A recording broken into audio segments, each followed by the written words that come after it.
Hi everyone, in front of me I've got REALME V60 Pro, and let me share with you how to allow unknown sources on this device.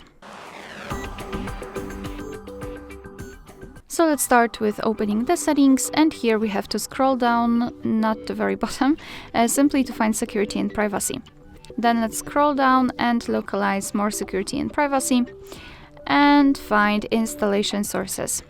So here we've got the list of apps which are allowed or not allowed to install some content, and of course we can change it. So simply tap on the switcher next to the app. Your device will ask you if you really want to do it, because because you're doing it on your own responsibility. Some third-party apps aren't verified by the developer, so you may put your data and actually whole device at risk. So remember about that and choose the apps wisely.